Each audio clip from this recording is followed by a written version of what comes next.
Cheers, VC. What's up, everybody?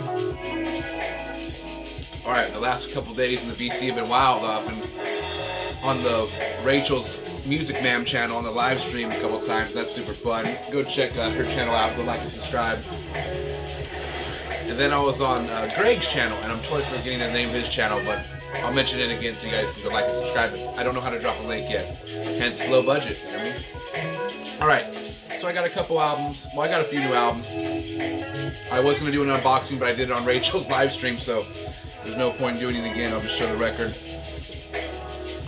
But I had found out through Rob, who I met through the live stream, who's really cool. He was giving some good price. He knows, he was like, man, I like to try to save money, and I'm down with that. So he was saying this one was only 19 bucks on Amazon. So, hey, shipping, I think the shipping was still, you ended up still saving money, then it was cheaper than the record store. Let me turn this down a little bit.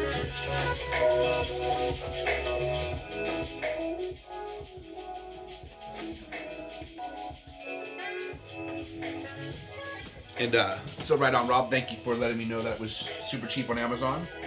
And what's crazy, there is a mono pressing of this right now on eBay for $6,000. There's a squirrel outside my window right now. My dog is all like, he wants to go say hi. But so there's a copy of this, $6,000 on eBay, mono pressing, free shipping and handling though. Hey, so this is a reissue. It's a part of the classic series, and it says, you know, from the. It's kind of crazy though, because after watching Danny's video from his Sonic Flare channel, Danny.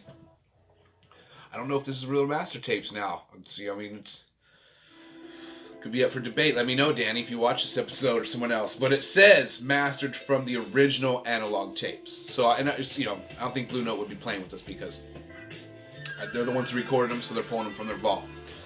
But go check out Danny's episode on master tapes because he was following some of these forums that people who claim they have the master tapes to certain, you know, recordings. And Danny's like, no way. You know, I mean, they put this stuff in a vault. The original master tape goes in a damn vault, and what you have is a second, third, fourth, or possibly fifth, or maybe even more generation. And so, you know, recording, you're gonna get more hiss sound, I think was his point. I could be wrong, but you know, the original one's always gonna be the best, but he's saying it's almost impossible to get unless you're the person who, you know, did the recording and you own the rights to it probably. So who knows? Really good episode though. I enjoyed that. But this says it's from the original master tapes. It's mastered by Kevin Gray. He's done a great job with everything previous to this. So I got this. I had never listened to this album at all. I didn't even preview it.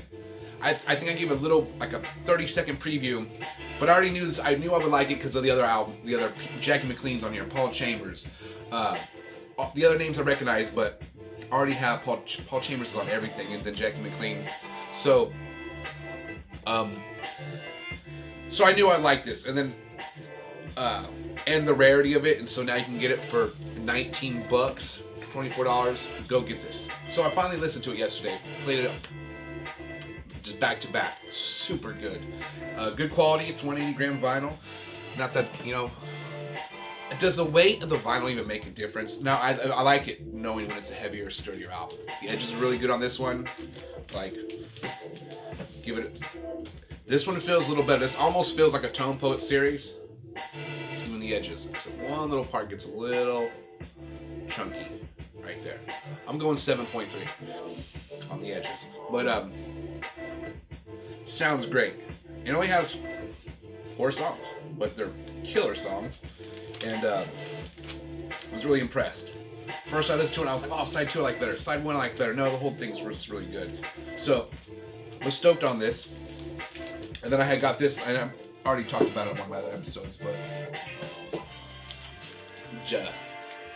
Jimmy Smith, back of the Chicken Shack. I love this album cover, it's so cool. But it has Kenny Burrell on guitar. I'm a huge Kenny Burrell fan, so super stoked. Was listening to this a lot. Both of these, they both came out. It's out of your budget to get both. Which one would I recommend? Ooh. If you're more into horns, get Cool Struttin'. If you're more into guitar, get back of the Chin Shack. It's got Kenny Burrell. It's got Jimmy Smith on the organ, killing it. It's kind of trippy because, you know, if you look at this, you know, there's no bass player because Jimmy Smith is playing bass with the organ. So there's parts where it's just the bass part, and you'll be like, man, that's the worst sounding bass. But you gotta remember that's an organ. Once you know what I mean, I feel like you can't maybe put as many dynamics. Maybe you can. I don't play organ really, so I don't know. But I feel like you could probably, maybe not. Maybe you can. I feel like a bass guitar you can put more dynamics in because you can grab the strings. That being said, it's rad though. This is a killer album. If you haven't gotten into the Jimmy Smith, because you think you might not like the organ, just check him out. It's really good. But it's got Stanley Turrentine on tenor sax, so it's still got the horn vibe on here. But you know, maybe if you like horn and piano, go with this. If you like horn and guitar, we're gonna go with that. Equally as good though. If you can get both, I recommend that.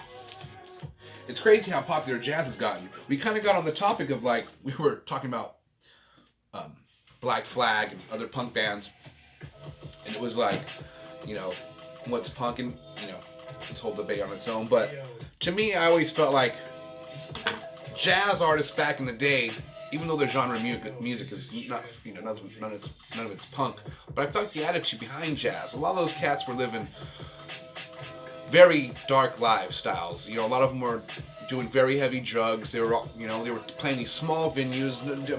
People were just having their drinks. Now, a lot of this stuff's legendary after the fact. While they were doing it, it was legendary to them, and that's why they loved it so much. But they weren't doing it for the money. It was just the love and the passion of music. You know what I mean? And man, there was no cell phones back then. If you had to get to a venue out in the middle of nowhere or how far, you had to get a map and you had to get directions. And you had to really want it to just even get out and jam back in the day. So I feel like, even though jazz is not punk music, the attitude behind jazz back in the day, though, they didn't, they lived and died for music. That's punk, in my opinion. It's as far as punk, I feel like is gotten to, just be yourself. Do what you love, and help, be the best person you can be. No one's ever going to be perfect. But like John Steinbeck said, you shouldn't strive for perfection even though you're never going to be perfect.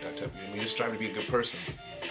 But either way, the jazz is awesome. So some people who haven't gotten to jazz, it's kind of, you're like, oh, I don't like jazz at all. Chill, when I just put on some jazz. You can't go wrong with starting off with Miles Davis. Anything Miles Davis, I would, Kind of Blue, yes, that'll blow your mind probably, but Miles in the Sky is really good. His Bitches Brew is really good. He's got a bunch of stuff. But you can kind of even go to the different route. Maybe if you don't want to hear horns or piano, go with Pat Metheny's Off Ramp. It's not really, it can be categorized as jazz, but it's awesome. And again, who cares what genre music it is? Again, if you just love it, listen to it. But you should at least try to listen to as many different genres as possible, in my opinion. And if you're a musician, especially if you're a musician, I feel like the best thing that helps any musician, listen to a bunch of instruments, the stuff that you don't play a lot. If you're a guitar player, listen to a shit ton of piano and horn stuff. Listen to a bunch of stuff that's not, it's not guitar. Drum, So I love Billy Cobham. He's a drum player, but he composes music also. A lot of times, I always would laugh when people would be like, oh, the guitarist, wrote this whole song. And that's true, you can write a whole song and bring it to the table, but the song isn't complete until it has the other parts, so the drums. The drummer still, even if you have an idea of what you want the drums to do, you're not the one that's to write. You wrote it in your head. The drummer's gonna have to write it for himself then and play it. So I always felt like it was an equal amount when there's drums involved. Even if they didn't write the whole chunk, they added. You can't have MC without the swear. You know what I mean? You're not gonna get that much energy. And if people, what's ironic about Einstein? Genius, right? That's a multiplication problem. The M, it's a mass of plutonium. Probably get flagged now for saying that. It's the mass. It's the speed of light squared times the mass equals a shit ton of energy, the mass of plutonium or whatever. So there you go, you math nerds. If I'm wrong, put me in check. Go off on the comment threads. Just freaking go all out. All right. Well, we're moving right now as I'm filming this 18.6 miles a second. 18.6 miles a second. Ponder on that one. It's weird. It's strange. Anyways, it's good that my coffee doesn't spill out of its cup moving that fast right now. They say if Earth had to put on the brakes, oh man, just a mess. All right, guys, this already went too long. I still haven't got a new SD card. This is just filling my poor phone up. Getting ready for tonight, getting to play a show. It was going to rain. It's looking like it's not going to rain. Fingers crossed it doesn't. They're going to do a fireworks show. Now they said that. Doomed it all. All right. Like and subscribe if you like these ramblings. Go check out all the other people in the VC. They're totally awesome. I want to thank everyone for the support. And stay positive and play lots of vinyl. And that's all I got. Later, guys. Bye.